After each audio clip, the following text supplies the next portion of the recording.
If you spent any time with us in Series 1, you probably noticed something. At some point, it stopped feeling like a tool. And started feeling a little unpredictable. In a good way. Like it was doing more than just answering questions. Unleash your creative AI engine. Series 2, directing the interaction. That moment, where it starts surprising you. Where it gives you something you didn't explicitly ask for. But somehow, it's exactly what you needed. That's not luck. And it's not magic. It's a signal that you're interacting with a system, not querying a database. Which is where things quietly change. Because once you see it that way, you start to realize you've been using it very carefully. Almost too carefully. Trying to control the output, instead of exploring the interaction.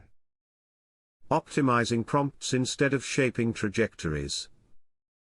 Which worked. Up to a point. And then things start to feel limited. Not because the system is limited, but because the way you're using it is. It's subtle at first. You're getting decent results. Sometimes even really good ones. But it starts to feel like you're working harder for them. Longer prompts. More detailed instructions. More context packed in.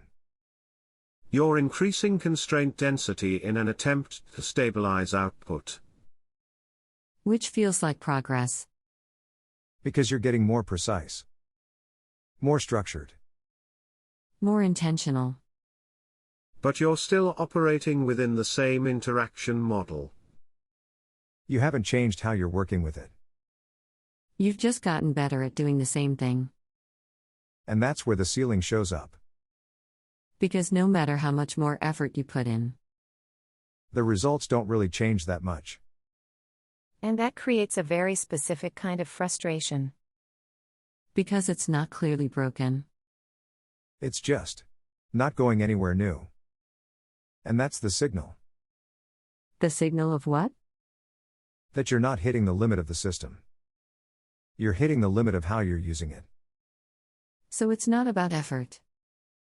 It's about the model you're operating inside. You're applying a one-shot interaction model to a multi-step system. Which sounds simple. But that's exactly where the problem is. We've been treating this like a vending machine. You put something in and expect a specific result back. Input.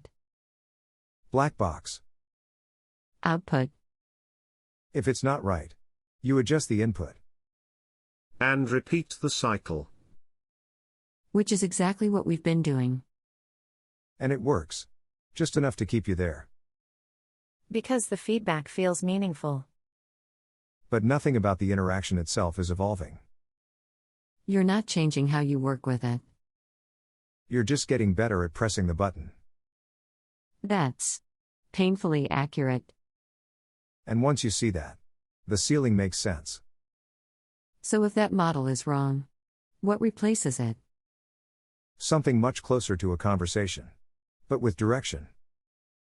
Not just back and forth, but guided over time. You start small. A fragment. The system expands around that input. You evaluate what comes back. And then you guide it somewhere better. And you don't restart. You continue the loop. Which means the interaction itself becomes the work. Not the prompt. The interaction. And the quality of the outcome depends on how well you steer that loop. That's the shift. And that's what this series is about. Learning how to guide it intentionally. So you're not just getting answers. You're getting better outcomes. Faster. With less effort. And a lot more control. So where do you actually start? With something small. And learning how to recognize what the system is showing you.